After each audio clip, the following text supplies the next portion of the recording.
Harry, do you know why Professor Quirrell couldn't bear to have you touch him? Love, Harry. Love.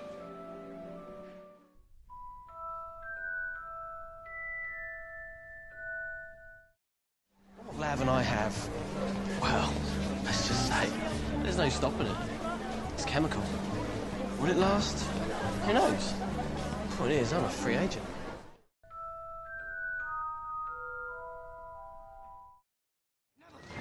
Are you alright? Never better. I feel like I can spit fire. You haven't seen Luna, have you? Luna? I'm mad for her. I think it's about time I told her, since we'll probably both be dead by dawn. Love is the idea at the very heart of the Harry Potter series, a trait it borrows from the Gospel itself.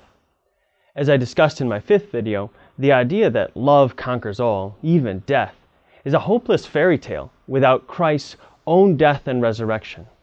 So what is this love that Rowling keeps writing about? Few words in the English language are more abused than love, so if we don't understand precisely what love is in our discussion, it will be meaningless. This talk will focus on natural love, the love that everyone experiences no matter how moral or immoral they are. In our next talk, we'll look at supernatural love, which is the very life of God Himself. Now, one basic thing we need to appreciate about love is that it is intimately connected with knowledge. That might seem strange at first. We know lots of things that we don't love. If you're Lord Voldemort, that includes pretty much everything. Except, of course, Lord Voldemort. But there are important things we need to keep in mind. First, we can't love what we don't know. Where to begin? Why don't you sit down? Dobby's love for Harry grows as he comes to a deeper and deeper appreciation of Harry's own goodness. I didn't mean to... Dobby has heard of your greatness, sir, but never has he been asked to sit down by a wizard like an equal. If Dobby knew nothing at all about him, then he wouldn't be able to love him at all. So the first step of love is getting to know something or someone. But there are lots of things we know and yet don't love. Mrs. Weasley's handmade sweaters. What are you wearing? Class with Snape. Or the taste of certain potions. What do you expect? Pumpkin juice? Now, there are 2 basic ways we can know about things. Through our bodies and through our minds. This means that there are 2 types of desires that we have. Physical and intellectual. She's smart, funny, attractive. Attractive? You know, she's got nice skin. Skin? Ginny's good qualities have made an impression on Harry, and Dean Thomas for that matter. But sometimes people have a certain beauty that some notice and others don't. Hermione's got nice skin. I've never really thought about it. Hermione's beauty has made an impression on Ron that it hasn't on Harry, even though they see the same person. This is our first big clue about what it means to love. When the goodness that a thing has makes an impression on us, it's as if it creates a hole or a void that needs to be filled, and we begin to desire that good thing. It could be something purely physical, like when we desire delicious-looking food. Intellectual desires arise because we perceive with our mind that something is good. Harry is a rather competitive person, and yet in the final challenge of the Triwizard Tournament, even with his adrenaline racing, victory in sight, and the knowledge that Cedric is dating his current love interest, Cho Chang, Harry still chooses to help Cedric Diggory because it is just and right and fair. And none of those are physical things. So we've seen how there are 2 sorts of desires, the physical and the intellectual, but there's only one of us, and sometimes these desires conflict within us. Our physical desires can even interfere with thinking rationally until they are somehow brought under control. For a moment there, I thought you were going to let it get me. For a moment, so did I. This goes back to what we said in a previous talk on the virtues about the need for temperance to moderate our physical desires. When we love, whatever we love, the goodness of the thing we love changes us. It changes our desires.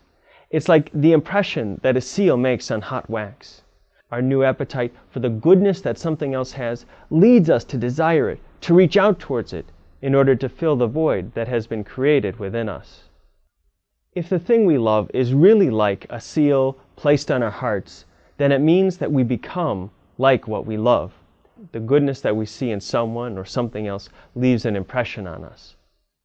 Voldemort has been in love with power ever since he was a small boy. And Dumbledore's visit in the orphanage revealed a whole new way of amassing power. Voldemort also saw in that visit Dumbledore's kindness and his justice. Thievery is not tolerated at Hogwarts, Tom. At Hogwarts, you'll be taught not only how to use magic, but how to control it. But Lord Voldemort did not love those things, and so he did not desire to imitate them. Bellatrix Lestrange loves Voldemort, and so she not only imitates his cruelty, his bloodlust,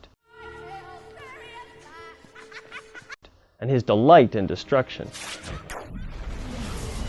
She actually desires to be with him and loved by him. Harry is a different story altogether. As an orphan, he naturally misses his mother. But how greatly is that love deepened when we learn that he is the boy who lived only because she chose to die. Harry is loved and loves his mother in return, when those Harry loves can only be saved by his own sacrifice. We see how much Harry has become like the mother that he loves and who loved him. The boy who lived, come to die. Our loves leave a mark on us, a hole in our hearts that can only be satisfied by possessing what we love. Now, St. Thomas Aquinas distinguished between two types of love, the love of friendship and the love of desire. The way to distinguish between these two is to ask a very simple question. Why do I love something? If I love something because it is good and deserves to be loved, then I have the love of friendship. If I love something because it is useful to me or someone else I love, it's the love of desire. Harry loves Hermione and wants her to be happy. After Ron abandons the two of them on their quest for the Horcruxes, she's feeling a bit down, and so Harry tries to cheer her up. Harry loves Hermione because she is his friend and loyal and just a lovable person, and that is the love of friendship. He loves the music and the dancing not for their own sake, but simply because of what they can do for him and the friend that he loves. That is the love of desire. We started with the idea that you can't love what you don't know, and that was followed by the fact that certain things we love simply because they're good and lovable and worth loving, and that's love of friendship. And some things are lovable because of what they can do for us and the people we love. That's the love of desire. It might be tempting to think at this point that, well, if we love a thing, it's the love of desire, and if we love a person, well, it's automatically the love of friendship. But not all friendships are equal. In fact, some are not really friendships at all, because we don't love the other person for who they are, but for what they can do for us. Some false friendships are based on two people being useful to one another. Voldemort cultivated many relationships with useful people who were rich, loyal, powerful, well-connected, or just downright vicious. But these were not real friends, and once these people ceased to be useful, they tended to become dead. After Harry had survived yet another killing curse, Voldemort's friends saw that his power was at an end, so they picked up their toys and apparated home. Another sort of false friendship is based on pleasure, perhaps the pleasure of a good conversation. What about your Uncle Belby? Is he working on anything new? His only potion worth having is a stiff one at the end of the day. Or possibly less intellectually stimulating forms of pleasure. Excuse me, I have to go and vomit. Finally, there are those true friendships based on virtue. Two people see the goodness in each other and love each other simply because the other person is worthy of being loved. I've already discussed how love makes us like the thing that we love, but love also has the effect of uniting us to what we love. Harry's desire for finding Voldemort's Horcruxes leads him all through the magical world, because Harry knows that finding the Horcruxes is essential to his own happiness. His love unites him to the Horcruxes, even though he doesn't actually love the Horcruxes themselves. Mothers, on the other hand, tend to love their children not because they're especially useful, but simply because they're their children and they're lovable. Molly Weasley fights with such oomph because an attack on those she is united to in love is the same as an attack on her.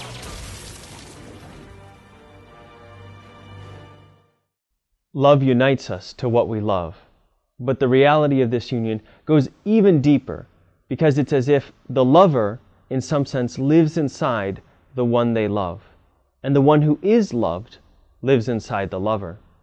The fancy theological name for this is indwelling. Sounds strange, but the reality is something we've all experienced. Harry's entrance into the magical world comes with new information about his parents and the depth of their love for him. Lily and James's presence inside Harry's head and heart increases dramatically because of the amount of time Harry spends thinking about them with love. That image of Harry in front of the mirror illustrates how those we love can live in our minds and our hearts. But if loving others means living inside of those we love, then that can reveal itself in two ways. If we desire something, then we seek to know it better, to understand it, not superficially, but at its core. That's why Hagrid tries to get to know Madame Maxine better, because he loves her. This indwelling is even more obvious in the love of friendship. Yes, love unites us to our friends, and as Mrs. Weasley aptly demonstrated, what others do to them is counted as if they were doing it to us.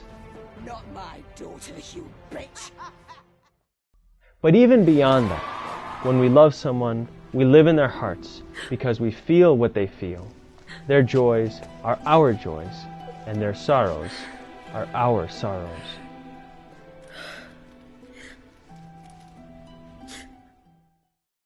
But everything I've said so far about love in this presentation does not involve faith or grace or anything like that. It's based solely on our experience as human beings. The love we've discussed is entirely natural. Now, wonderful as this sort of love is, it's not enough, not nearly enough to fill our hearts, and it's not the stuff of eternal life. Only divine love can really satisfy the deepest longings of our hearts, and that is the subject of my next video. Please visit preachingfriars.org to see all my videos. Thank you for watching, and remember to read lots, pray more, and keep the faith.